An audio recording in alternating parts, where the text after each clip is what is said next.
현대차증권의 배세진 연구원. 안녕하세요. 예, 안녕하세요. 되게 무슨 방송인지 모르시겠죠? 뭐 하는 건지 모르시겠죠, 지금? 네, 뭐 유튜브 찍는 걸로 알고 있습니다. 요즘에 줄인이들 많으시잖아요. 음. 근데 공부하는 투자자는 많지가 않아서 네. 공부하는 투자, 그 습관을 좀 만들어 드리기 위해서 물고기를 잡아드리는 게 아니라 물고기 잡는 방법을 배우자. 그것도 누구한테? 베스트 애널리스트한테. 각 나오죠. 네. 현대차 증권에서 지금 조선 쪽 섹터를 담당하는 배세진 연구원인데 2년 연속 저희 베스트 애널리스트로 꼽히셨습니다. 축하드립니다. 감사합니다. 혹시 그 연세가 나이가 어떻게? 저 그 89년생 32살입니다. 89년생. 네. 32살. 몇 년 차 정도 되신 거예요, 지금 애널리스트? 애널리스트 한 지는 3년 됐습니다. 네. 3년 차에 2번 베스트 애널리스트. 네. 그럼 작년에는 2년 차에 베스트 애널리스트였던 거네요? 네, 맞습니다. 오, 회사에서 뭘 하던가요? 뭐 축하한다고. 그게 끝이에요? 네. 아무런 보상이 없습니다. 몇 년 동안 사실 조선업이 네. 좀 투자자들한테 관심에서 많이 멀어져 있었어요. 네, 맞습니다. 그렇죠. 배 많이 못 만들고 네. 또 중국한테 많이 빼앗기고 그러다 보니까. 근데 최근에 관심 많이 받죠. 네, 뭐 LNG선 이슈로 좀 관심을 많이 받고는 있습니다. 현재 6월 초죠. 예, 6월 초에 이제 LNG선 뉴스 나오면서 좀 주가가 많이 올랐었는데 그때 사실 조금 단기적으로 좀 과하게 많이 오른 감이 없지 않아 있습니다. 근데 요즘에 그 개인 투자자분들도 많이 시장에 참여를 하시고 하면서 네. 종목 변동성이 되게 심해진 것 같아요. 네, 이제 맞습니다. 저희는 그 단기적인 것보다는 어떻게 조선 산업을 공부해야 하는가 이걸 알려드릴 거기 때문에 그 예전에 전통적으로 조선업 볼 때는 뭐 BDI 지수다 뭐 여러 가지 좀 보는 것들이 있잖아요. 네, 맞습니다. 그 조선업을 보기 위해선 기초적으로 이런 데이터들을 좀 봐야 된다. 일단은 가장 중요한 거는 발주고요. 네. 발주라는 건 이제 글로벌 발주가 있고 이제 국내 조선사의 수주가 있습니다. 네. 근데 국내 조선사의 수주는 이제 글로벌 발주 금액 곱하기 이제 수주 점유율로 이제 표시를 할 수가 있고요. 그렇기 때문에 국내 조선사의 수주가 올라가려면은 발주 금액이 올라가든지 아니면 점유율이 올라가든지 해야 됩니다. 그렇죠. 근데 사실 점유율 같은 경우에는 이제 과거 10년간 트렌드를 봤을 때 30%에서 크게 벗어나질 않습니다. 그렇기 때문에 점유율 올리는 것보다는 사실 지금 현재 상황에서는 발주 금액이 올라가야 이제 국내 조선사가 좀 수주가 늘어나는 구조다라고 보시면 될 것 같고요. 우리나라가 30%를 가져가더라도 그 수주의 양 자체가 커질 수 있는 그런 그림으로 가야 된다라고 보고 있습니다. 배 종류도 많잖아요. 네, 맞습니다. 뭐 대표적으로 벌크선, 뭐 컨테이너선, 네. LNG 운반선 뭐 여러 가지가 있는데 지금 제일 중요한 건 LNG 운반선. 맞습니다. 뭐 LNG 운반선 같은 경우에는 이제 국내 조선사가 가장 잘하고 이제 독점하고 있는 선종이다라고 보시면 되는데 그 이유가 이제 만들기가 어렵기 때문에 중국 조선사라든지 일본 조선사들은 거의 수주를 못 받고 있습니다. 그래서 수치적으로는 이제 18년에서 19년에 국내 조선사가 LNG선에서 수주 점유율 97%를 차지를 했거든요. 네. 근데 그 중에서도 중국이 3척 받았는데 2척이 이제 자국 발주였습니다.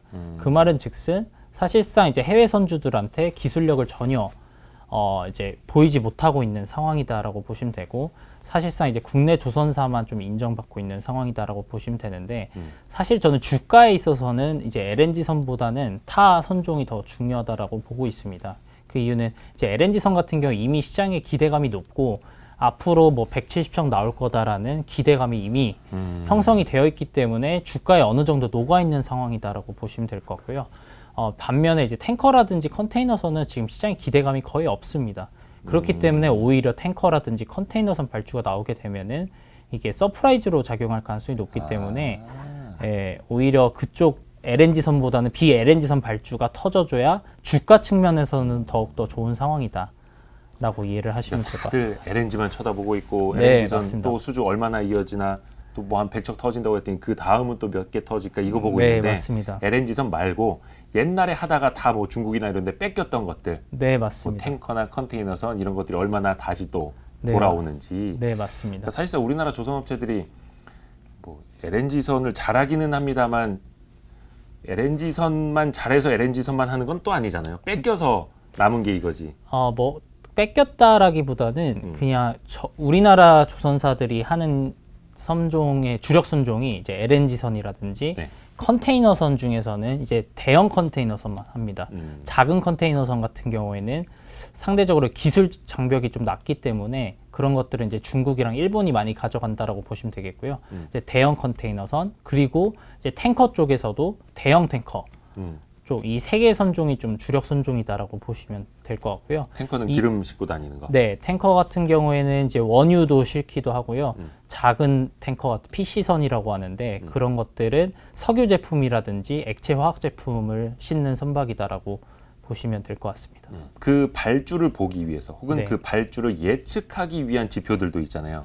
네, 맞습니다. 뭐 근데 사실 그 발주를 예측하는 거는 쉽지 않고요. 근데 지금 현재 상황에서는 일단 선종을 한번 보시면은 벌크선, 그다음 탱커, 컨테이너선, LNG선, 뭐 LPG선 이렇게 있어요. 네. 근데 벌크선은 어차피 저희가 수주를 안 받는 선종이니까 일단 빼고 보시면 돈 안 되고. 돼서. 네. 그러면은 컨테이너를 제외한 이제 그 지금 LNG, LPG, 탱커 같은 경우에는 이게 다 에너지 관련된 네. 것들을 운반하는 선종이에요. 그럼요. 그렇기 때문에 지금 중요한 거는 지금 유가가 중요하다라고 보고 있습니다. 그 이유가 뭐냐면은 이제 2018년부터 19년까지 미국이 원유 증산을 빠르게 해왔습니다. 거의 YY로 10% 이상씩 증산을 해오면서 전 세계 에너지 수출을 이끌었거든요. 이 때문에 에너지 관련된 그런 선종들이 이제 시황이 좋았다라고 보시면 되는데 이제 미국이 이제 유가가 많이 떨어지니까 40불 밑으로 떨어지게 되면은 미국이 이제 셰일 감산을 할 수밖에 그렇죠. 없거든요. 셰일가스 뭐 만들어봐야. 네, 감산을 할 수밖에 없기 때문에 지금 중요한 거는 이제 유가가 올라와서 이제 미국이 다시 셰일 증산으로 돌아서야 그런 물동량도 회복이 되고 이제 발주가 좀 나올 수 있는 그런 상황이다라고 이해를 하시면 될 것 같습니다. 뭐 근래 그래도 네. 뭐 한 배럴당 WTI 기준으로 30달러대 후반 네, 때까지 맞습니다. 이제 올라와 있기는 한데 네. 최근에 자료 내신 거 보니까 네, 배럴당 그래도 한 40달러는 회복을 해야 네. 겠다 이렇게 또 예측을 하셨더라고요. 네, 맞습니다. 이게 무슨 기준일까요? 40달러 선. 이 40불이라는 기준 자체가 셰일 업체들이 40불을 기준으로 보통 40불 밑으로 내려가면은 이제 BEP 타산이 안 맞기 때문에 이제 감산을 하는 그런 기준이라고 보시면 되고 그 위면은 사실 증산을 할 수 있는 그런 기준이 되는 레벨이라고 보시면 될 것 같습니다. 그러니까 한 몇 년 전까지만 하더라도 2011년, 12년인가 막 그리스발 재정 위기 터지고 네. 막 이랬을 때 뭐 유럽 선사들이 뭐 위험하다, 컨테이너선 발주를 많이 안 한다. 그 또 영향을 많이 그때 받았었잖아요. 네, 맞습니다. 네. 그러니까 최근에는 또 그거를 국제 유가가 많이 좌우하고 있고 또 뭐 지표 같은 거 우리가 뉴스를 통해서 살펴볼 만한 거 뭐가 있을까요? 일단은 그 국내 조선사라고 하면은 그 실적이 어떻게 반영이 되냐면요. 네. 수주를 받으면은 한 2년 동안 짓습니다. 2년 동안 이제 공정률에 따라서 이제 실적이 반영이 된다라고 그렇죠. 보시면 되는데 그렇게 보면은 이제 향후 실적이 결정하는 거는 현재 업황이라고 보시면 되고요. 네. 그럼 현재 업황이 뭐냐라고 봤을 때 수주랑 선가입니다. 수주는 말 그대로 한 Q라고 보시면 되겠고요. 양적인 제조업에서 거. 예, 예. 매출. 선가는 P라고 보시면 되겠는데 얼마나 이익을 남기느냐. 그래서 선가랑 수주가 사실 가장 중요한 팩터다라고 음. 보시면 되겠고요. 그렇기 때문에 이제 조선주를 투자를 하실 때 가장 중요하게 보셔야 될 게 이제 현재 실적이 얼마나 잘 나오는지는 사실 크게 중요하지 않습니다. 그 이유는 이제 과거 2, 3년 전에 뭐 받았던 수주와 선가의 결과물이기 때문이다라고 보고 있는데 지금 그래서 실적은? 결국 중요한 거는 미래의 실적을 결정할 향후 2년 후의 실적을 결정할 현재 업황이 중요하다라고 보고 있고요. 그렇죠. 그러니까 당장 실적보다는 그래도 수주 쪽으로 계속. 네, 맞습니다. 그래서 이제 현재 수주가 얼마나 잘 나오는지 그 수주가 나와서 수주 잔고가 오르게 되면 다시 선가도 오르게 되거든요. 그래서 수주 잔고가 얼마나 지금 우상향하는지 그래서 성과가 어떤 방향에 있는지를 가장 중요하게 보셔야 될 그 메인 팩터라고 보시면 될 것 같습니다. 그러니까 조선주들도 뭐 분기 보고서 나올 때는 항상 거기에 수주 잔고가 표기가 되겠죠.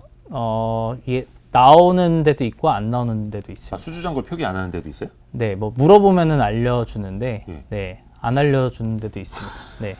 근데 물어보면은 다 알려줍니다. 가감 그래요? 없이. 예. 그 매출액 대비 몇 퍼센트 이상일 때 이제 의무 공시 대상이 되기는 하는데 네. 그걸 보통 이제 분기 보고서나 사업 보고서에 누적을 해서 수주 잔고 이렇게 수주 잔고는 공시 대상이 아니고요. 네, 수주 그죠, 그죠. 계약건이 이제 5%를 넘으면은 그게 그렇죠. 공시 대상입니다. 예.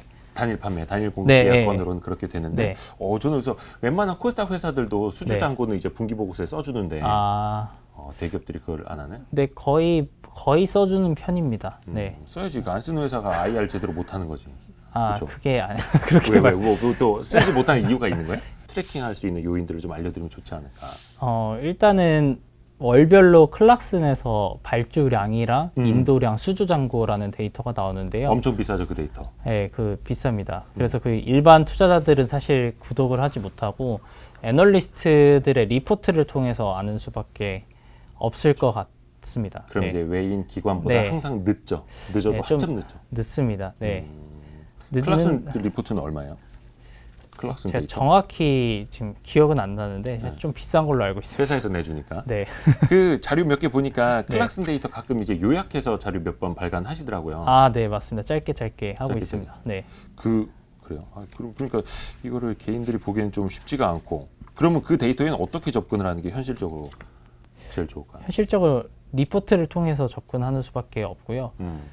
사실 중요한 거는 저는 사실 그렇게 생각합니다. 이게 조선주에서 가장 중요한 게 뭐 다른 섹터도 마찬가지긴 한데 지금 현재 주가가 어느 정도의 기대감을 반영을 하고 있고 지금 어느 정도의 수주를 기대하고 있는지 파악을 하는 게 좀 중요하다라고 보고 있는데 중요한데 어렵죠. 네, 그게 어렵습니다. 그래서 사실상 주가가 항상 좋을 때 많이 이제 거래량이 늘어나면서 좀 이제 많이 주가가 좋은 경향이 있잖아요. 네. 근데 그럴 때 조선주는 대부분 꼭지인 경우가 많습니다. 네, 그래서 사실 조선주 같은 경우에는 남들이 안 보고 관심 없고 수주가 안 나올 때 사서 수주가 나올 때 이제 먹고 나오는 그런 그림으로 가야 저는 좀 좋은 수익을 얻을 수 있지 않을까. 아마 그 네. 조선주 최근에 관심 있게 보신 분들은 그 6월 초쯤이었나요? 그 카타르발 이슈 있었을 때 무슨 네. 뭐 100척이네 몇 척이네 이게 이슈 있었을 때 산업부 장관도 같이 이제 뭐 사인회 동참하고 했을 때 그때 뭐 대부분 조선주 대형사들이 막 20몇 %씩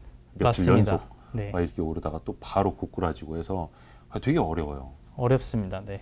그거는 투자라기보다는 사실 트레이딩의 영역인가 싶기도 하고. 맞습니다. 근데 어쨌든 그때 20% 올랐을 때 저는 당연히 팔아야 된다라고 생각을 했었는데 그 이유가 이미 다 뭐 한 3주 전부터 라마단 끝나면은 뭐 LNG선 발주 나온다라는 시장의 위스퍼가 계속 돌았었거든요. 맞아요. 네, 그러면서 이미 뭐 나올 거라고 기대를 한 기관들은 미리 다 좀 사놨습니다. 그래서 네. 그 뒤늦게 개인 투자자들이 거기 들어갔다 네. 물리고. 근데 그게 만약에 공부가 미리 되어 있었다라고 하면은 개인 투자자들도 충분히 네, 알 수 있었던 상황이고 이게 뭐 새로운 이슈가 아니었다라는 거를 알 수 있지 않았을까. 맞아요. 네. 그러니까 이쪽 여의도 바닥에도 많이 돌았던 게 그때 외신에서 그러니까 우리 그 산업부 장관하고 다들 이제 사인 뭐 100척 뭐 사인 하기 전에 네. 외신에서 먼저 나왔잖아요. 카타르 뭐 석유 장관이었나요? 네. 인터뷰 기사 나와서 한국에다 100척 발주할 거다. 그게 한 2주 전인가? 네, 맞습니다. 먼저 외신이 나와가지고. 그러고 이제 한 맞아요. 열흘인가 네, 한 일주일 있다가 뒤에 또 이제 발주가 나왔다라는 뉴스 나오면서 주가가 크게 한번 날아갔죠. 네. 그게 참 어려워요. 개인 투자자들이 그거 따라잡기에는. 그래서 주기적으로 배세진 연구원 리포트를 찾아보면 되는 거예요? 네, 맞습니다. VLCC 우님? 네. 뭐 이런 것도 리포트에서 언급해 주시던데 네. 좀 쉽게 좀 설명해 주세요. VLCC가 뭐예요? VLCC가 베리 라지 크루드 캐리어라고 해서 엄청 매우 큰 배? 큰 원유 선반, 원유 유조선이라고 보시면 됩니다. 엄청 큰 네, 유조선? 엄청 큰 유조선인데 이거 같은 경우에 VLCC? 네. 야, 이거 같은 경우에 이제 국내 조선사가 좀 강점을 가지고 있는 이제 선종이라고 보시면 될 것 같고요. 근데 운임 같은 경우에는 상식적으로 생각해봐도 오르면 좋고 빠지면 안 좋은 겁니다. 그죠? 그래서 이제 3월 중순에 이제 오펙 회의가 이제 결렬이 되면서 네. 그때 유가가 많이 빠졌잖아요. 네. 유가 많이 빠지면서 VLCC의 운임이 좀 크게 올랐었습니다. 그 운임이 왜 올랐냐를 살펴보면은 유가가 많이 빠졌는데. 네, 유가가 많이 빠졌는데 VLCC 운임이 많이 올랐는데 그 네. 이유가 이게 다 저장용 탱커로 쓰인 아. 거예요. 이제 나중에 오르면 팔아야지라는 이런 차익 거래 물량이 많이 증가를 하면서 그때 뭐 원유 네. 저장 시설이 부족할 네, 정도로 뭐 맞습니다. 남아돈다 막 이러니까. 그래서 이제는 육지에 있는 저장 탱크가 다 꽉 차버리니까 이제 그 VLCC를 저장용 탱커로 이제 사용을 하게 되면서 바다 위에 띄워놓는 저장고. 네, 그러니까 이제 VLCC가 부족하게 되면서 운임이 이제 급등을 하게 됐습니다. 아. 그러면서 뭐 시장에서는 그때 뭐 VLCC 발주가 뭐 살아난다, 운임이 많이 올랐으니까. 네네네. 근데 저는 뭐 그때도 리포트를 썼었는데 그거는 사실 저는 아니라고 보고 있고요. 오히려 VLCC 운임이 빠지는 게 더 좋다라고 저는 지금 이 리포트를 통해서 말씀을 드리고 있는데 이게 상식적으로는 이해가 안 가실 거예요. 근데 이게 왜 그러냐면은 VLCC가 아까 말씀드린 대로 대부분 저장용 탱커로 많이 사용이 됐다라고 말씀드렸잖아요. 근데 19년 말만 하더라도 이 저장용 탱커 비중이 5%가 안 됐는데 이 이슈가 터지고 나서 이제 12%까지 올라왔습니다. 근데 문제는 뭐냐면은 이 저장용 탱커로 쓰이는 대부분이 이제 폐선돼야 될 노후 선박들이 다 저장용으로 쓰이니까 그러니까 멀리 네. 배를 끌고 가지는 못하고 맞습니다. 어디에다 띄워놓고 그냥 기름만 채워놓고 보관만 하는. 네, 맞습니다. 그냥 경제성이 좀 떨어지는 노후 선박들을 대부분 저장용 탱커로 사용을 했기 때문에 실제로 올해 폐선량이 아예 없었습니다. 그러니까 폐선이 돼야 이제 이게 교체 수요로 발생을 하게 되는데 아하. 그렇기 때문에 저는 오히려 운임이 하락한다라는 거는 저장용 탱커 수요가 줄어든다라는 것을 의미를 하기 때문에 그 저장용 탱커도 그게 폐선시켜버리고. 예, 폐선되면서 이제 이게 교체 수요로 이어질 거다라고 저는 보고 있습니다. 그러면 지금 저유가 상황에서는 네. VLCC도 교체가 조금 일어날 수 있고. 네, 맞습니다. 그래서 지금 어쨌든 유가가 좀 반등을 많이 하면서 네. 운임이 다시 제자리로 돌아왔습니다. 조선 중에서 지금 커버리지하는 게 한국조선해양, 현대미포조선, 삼성중공업입니다. 요 네. 정도까지. 네. 이 중에 혹시 뭐 탑픽 뭐 이런 게 탑픽은 한국조선해양 보고 있고요. 조선해양. 이게 탑픽인 이유는 탑픽인 이유는 일단은 첫 번째로는 현재 어쨌든 그 시장 상황 자체가 단기 조달 시장이 되게 불안정한 상황이라서 네.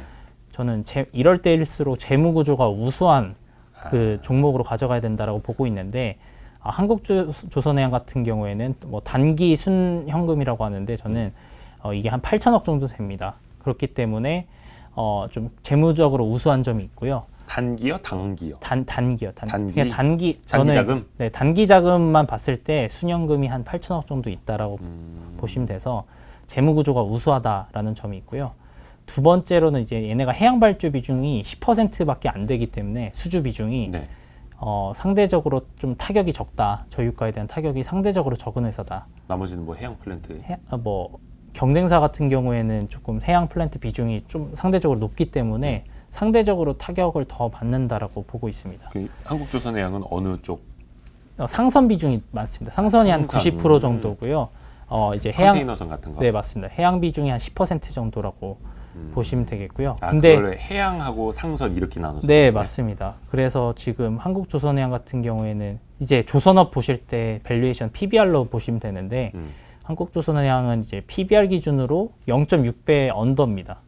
0.6배 밑에서 거래가 되고 있기 때문에 지금 주가 밸류에이션 수준은 이미 최악을 반영하고 있는 전 밸류에이션이다라고 보고 있어서 현재 주가 수준이면은 충분히 오버웨이트 할 만한 한 주가다라고 보고 있습니다. 조선주는 네. PBR로 보는 게 조금 더 네, 맞습니다. 왜냐하면 일단은 지금 얘네가 이 조선사들이 좀 적자가 많이 많았죠. 네, 많았고요.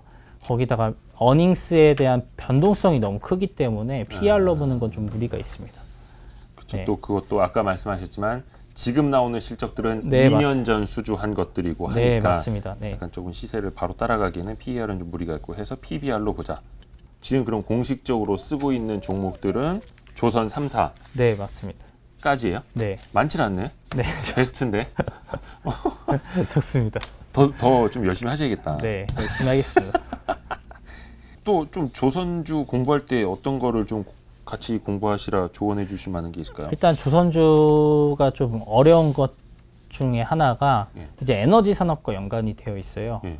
그렇기 때문에 에너지 시장도 함께 좀 공부를 사실 해야지. 에너지 시장 공부가 진짜 힘들잖아요. 네, 그게 사실 저도 원래 RA라는 그 네네. 과정을 거쳐서 애널리스트가 됐는데 네. RA를 할 때 이제 정유화학 유틸리티 RA를 하면서 아. 그때 에너지 공부를 좀 많이 해놨습니다. 그러면서 이제 조선 애널리스트로 데뷔를 할 때 좀 수월한 그런 측면이 있지 않았나라고 보고 있어서 일단 가스 시장이 사실 가장 중요하고요. 그 다음에 중요한 게 이제 원유랑 이제 석유 제품 시장이 음. 중요하다라고 보고 있어서 이 에너지 시장도 같이 좀 공부를 해야 되지 않나. 가스라면 아까 네. 말씀하신 LNG, 네, LNG도 있고요, LPG도 있습니다. LPG도. 네. 역시나 가스 등 그 에너지 가격에 따라서 그걸 운반하는 배 수요가 얼마나 많이 늘 거냐 네, 맞습니다. 알 수가 있으니까. 처음에 조선업 맡았을 때 나는 이게 제일 어려웠다. 혹시 그런 거 있을까요? 아무래도 발주를 예측하는 게 가장 어려웠죠. 네. 아까 이야기한 것처럼. 네. 근데 예측이 사실 이게 클락슨도 매년 예측을 하는데 매번 틀립니다. 네. 그래서 사실 예측을 하긴 쉽지 않고요. 사실 방향성만 잡고 이제 현재 주가가 어느 정도 수준인지를 종합적으로 고려해서 판단하는 게 중요하다라고 보시면 될 것 같습니다. 그 수주 해놓은 것과 네. 수주를 예측하는 것 사이에 주가는 어디쯤에 있느냐. 네. 그리고 사실 저는 일단 공부를 많이 한 상태에서 이제 데뷔를 했으니까 그런데 제가 이제 먼저 이제 공부를 하시는 입장에서를 말씀드리면은 보통 펀드 매니저들 세미나를 좀 돌아보면은 그래도 가장 어려워하는 점이 이제 조선만 보면 되는 게 아니라 이제 에너지 시장을 같이 봐야 되니까 이제 그 부분을 조금 어려워하는 편입니다. 보통은. 그 어떤 분이 그 말씀하시더라고요. 조선도 그렇고 조선 기자재도 그렇고 발주가 예상된 대로 끊임없이 나와줘야 이 주가의 모멘텀도 살아서 갈 수가 있는데 그게 좀 뜸해지는 순간 바로 그냥 잊혀져 버린다. 맞습니다. 요새 계속 그런 흐름을 보이고 있고요. 그래서 작년도 그렇고 재작년도 그렇고 상반기는 계속해서 주가가 흘러내렸고 그렇죠. 하반기로 갈수록 이제 수주 모멘텀이 붙으면서 하반기에는 조선주 주가 흐름이 상대적으로 좋았습니다. 네, 그게 지금 계속해서 반복이 되고 있는. 그게 작년 말씀하신 거예요? 작년도 그렇고 재작년도 그랬습니다. 아, 그래요? 네. 다 한 7월 뭐 여름쯤이 항상 저점이었습니다. 주가가. 상저하고. 네. 왜요? 뭐 특징이 있어요? 그게 지금 향후 이제 최근 2년간 봤을 때 4분기로 갈수록 이제 수주가 많이 나오는 경향이 있어서 1분기, 2분기는 수주가 계속 슬로우해지면서 시장에서 예상했던 것보다 이제 성과도 안 오르고 수주도 별로니까 이 향후에 대한 실적 기대감이 계속 낮아지면서 주가는 계속 흘러내린 상황이다라고 보시면 되는데 이제 주가는 이미 너무 싸진 상황에서 이제 3분기, 4분기에 발주가 몰려 있다 보니까 이제 그러면서 그런 모멘텀으로 인해서 다시 주가는 또 상승하고 그게 뭐 어떤 네. 특별한 계절성이 있어서 그런 건 아니고 그런 거는 아니고요. 하다 보니까 그렇게 네, 반복이 되는. 맞습니다. 또 저는 궁금한 게 갑자기 뭐 LNG 선도 그렇고 막 100척, 200척 이렇게 발주하는 게 왜 그럴까? 뭐 한 5척, 뭐 5척, 10척, 10척, 10척 이게 아니라 그건 왜 그러는 거예요? 일단은 지금 현재 나오고 있는 LNG 선의 대부분은 네. LNG 액화플랜트에서 액화플랜트 향 이제 LNG 선 발주라고 보시면 되는데요. 어려운데. 네, 이게 제가 좀 쉽게 설명을 드리면은 천연가스를 100을 생산을 하게 되면은 네. 70%는 이제 산지에서 소비가 되고요. 20%는 파이프라인을 통해서 수출이 되게 되고요. 나머지 10%만 LNG라는 액화를 통해서 시켜서. LNG 운반선을 통해서 수출이 되게 됩니다. 아, 그게 10%밖에 안 돼요? 네, 그래서 지금 우리가 보는 시장은 이제 이 10% 시장, 조선에서 보는 시장은 이 10% 시장을 보는 상황이다라고 보시면 되는데 그럼 LNG를 수출하기 위해서는 어떤 인프라가 들어가냐를 살펴보면은 일단 산지에서 생산을 하게 되면은 그걸 일단 액화를 시켜야 되잖아요. 그렇죠. 마이너스 네. 167도인가? 네, 163도, 2도 뭐 이 정도 됩니다. 근데 이거를 액화를 시켜야 되니까 액화플랜트가 먼저 필요하고 LNG를 저장할 LNG 저장 탱크가 필요합니다. 네. 그리고 나서 그거를 수출을 해줄 이제 LNG 선박이 필요하다라고 보시면 되고 수입국에서는 그거를 다시 재기화를 시켜야 되니까 재기화 설비가 또 필요합니다. 재기화. 기화. 네, 재기화 설비가 필요하기 때문에 이러한 이제 인프라가 많이 들어가기 때문에 미국에서 2불, 3불 하던 천연가스가 우리나라로 넘으면 이제 8불이 되는 겁니다. 그래서 미국은 천연가스를 되게 싸게 석탄처럼 싸게 쓰는 국가라고. 세제곱미터당. 네, 맞습니다. 그래서 걔네들은 좀 싸게 쓴다라고 보시면 되겠고요. 그래서 제가 말씀드리고 싶은 거는 그래서 이 에콰플랜트라는 게 먼저 네네네. FID라고 그 최종 투자 결정이라고 보시면 됩니다. 네네. 그래서 최종 투자 결정이 나오게 되면은 향후 4, 5년 후에 이제 이게 준공이 돼서 이게 수출로 이어지게 되잖아요. 그럼 수출로 이어지려면은 LNG선이 필요하기 때문에 이게 완공되기 전에 미리 발주를 내놓는 거예요. LNG선을. 네. 그래서 만약에 완공되기 2023년에 완공이 된다라고 하면은 2020년에서 2021년 사이에 발주를 미리 내놔야 이제 2년, 3년 후에 LNG선을 인도를 받고 그 LNG 수출 물량을 LNG 선박에 실어서 수출을 할 수 있게 되는 그런 구조라고 보시면 되는데 지금 발주가 나오는 대부분은 LNG 에쿼플랜트, 즉 카타르 말씀을 드리면은 총 6개의 에쿼플랜트가 FID가 나와서 23년부터 27년까지 가동 개시가 예정이 되어 있습니다. 근데 그 물량에 따른 발주가 이제 100척이라는 거고요. 그래서 그게 한 번에 나오는 게 아니라 이제 언론에서는 한 번에 나오는 것처럼 약간 보도가 되었는데 그런 게 아니라 제 예상입니다. 이거는 아직 확정된 수주가 아니기 때문에 앞으로 한 4, 5년간 가동 스케줄에 맞춰서 LNG선이 순차적으로 나오지 않을까, 100척이. 그러니까 이번에 그 100척 이야기 나온 게 계약이 아니라 합의서라면서요. 미리 좀 일종의 수주의 그런 도크를 도크 확보하는 잡아놓기 위한. 네, 그런 일종의 가계약이라고 보시면 될 것 같습니다. 그러니까 먼저 네. 배를 지을 장소부터 우리가 찜, 네, 맞습니다. 딴 거 받지만 우리 찜 네. 이거. 그래서 아까 그 LNG 액화플랜트? 네. 액화시키는 플랜트라고 보시면 그러니까 LNG 액화플랜트가 얼마나 준비가 돼 있는지를 보면 그래도 배수주들이 좀 언제쯤에 이루어지겠구나 네. 가늠은 할 수 있겠네요. 그래서 저희가 뭐 제가 170척 나올 거다라고 말씀드리는 것도 네. 카타르에서 뭐 100척 나오고 예. 러시아에서 뭐 15척 정도 나오고 모잠비크에서 16척 정도 나오고 이런 프로젝트들이 다 있습니다. 그런 걸 다 합쳐보면은 한 170척 정도가 나온다라고 이해를 하시면 되겠고요. 그래서 그게 향후 한 2, 3년 안에는 발주가 지금 나와야 된다라고 보시면 될 것 같습니다. 향후 2, 3년 안에. 네. 그래서 향후 단기적으로 봤을 때 LNG선 시장은 의심의 여지가 없이 좋다라고 말씀드릴 수 있습니다. 그러니까 2, 3년 안에 발주가 있다라는 건 거의 한 5년치의 일감은 확보가 돼 있다. 네, 뭐 그렇다고 보셔도 무방합니다. 네. 근데 이게 주가라는 게 아까도 이야기하셨지만 2, 3년치의 발주량은 어느 정도 예측이 가능하고 그걸로 인한 한 4, 5년치의 일감은 있고 그러면 이 주가는 어디쯤 가 있어야 되는 건지 왜 그런 얘기를 해요. 당장 실적이 좋아도 내년에도 이 좋아지는 실적이 유지가 될 거야? 그럼 이제 주가는 미리 꼬꾸라져 버리는데 네. 이게 뭐 5년 뒤라면은 조금 여유가 있기는 한데 일단 그래서 저는 이제 지금 주가를 보실 때 포인트가 유가랑 LNG선이 아니라 탱커 컨테이너선 발주가 중요하다. 처음에 이야기한 네. 것처럼 그 두 가지가 사실 지금 주가에서는 가장 핵심이 되지 않을까라고 보고 있습니다. 이거 약간 그 영화에서 복선 깔듯이 처음에 BLNG선 탱커 컨테이너 이야기한 게 그거구나. 네. 다만 뭐 VLCC 같은 경우에는 앞서 말씀드린 것처럼 얘네가 노후 선박이 가장 많습니다. 네. 선종 중에서. 그거 이제 그렇기 탱커. 때문에 이제 교체 수요가 많이 늘어날 거다라는 기대감이 많고요. 이제 과거 폐선됐던 사이클을 보면은 98년부터 한 2000년도까지 이제 폐선이 많이 몰려 있었습니다. 그래서 지금 한 20년 정도 지났기 때문에 설령 20년인 것들을 감안했을 때 지금도 이제 폐선 사이클이 도래하지 않았을까라는 기대감을 가지고 있는 상황이고요. 컨테이너 같은 경우에는 저는 당분간은 좀 나오기 쉽지 않다라고 보는데 그 두 가지 이유가 있는데요. 첫 번째 물동량 말씀하신 대로 이제 물동량 같은 경우에 GDP 성장률에 동행을 합니다. 그쵸. 근데 올해 뭐 GDP 성장이 당연히 안 좋을 것으로 예상이 되기 때문에 컨테이너 물동량도 사실상 많이 둔화가 되는 상황이다라고 보시면 되겠고요. 두 번째로는 이제 국내 조선사가 건조하는 선박이 그냥 컨테이너선이 아니라 대형 컨테이너선. 네, 뭐 TU라고 하거든요. 예. 단위가 이 TU가 뭐냐면 컨테이너 박스 하나가 1TU입니다.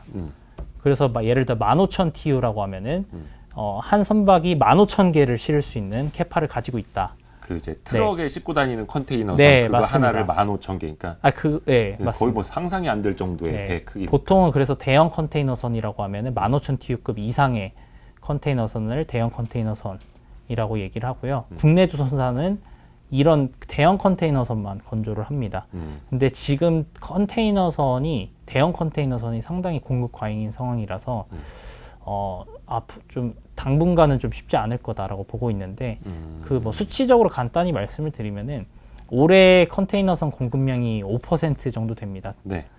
근데 물동량이 보통 평균 지금 뭐 코로나 아니고 노멀한 상황을 가정하면 한 2.5% 정도 되거든요. 2.5 물동량이. 그럼 공급이 지금 수요보다 2배 많은 상황이잖아요. 네네네. 근데 중요한 거는 이 5% 공급에서 절반이 대형 컨테이너선입니다. 그 공급량 5%라는 거는 뭐 인도가 되는 거예요. 이제 건조를 하고 있는 네. 수주 잔고가 있잖아요. 네.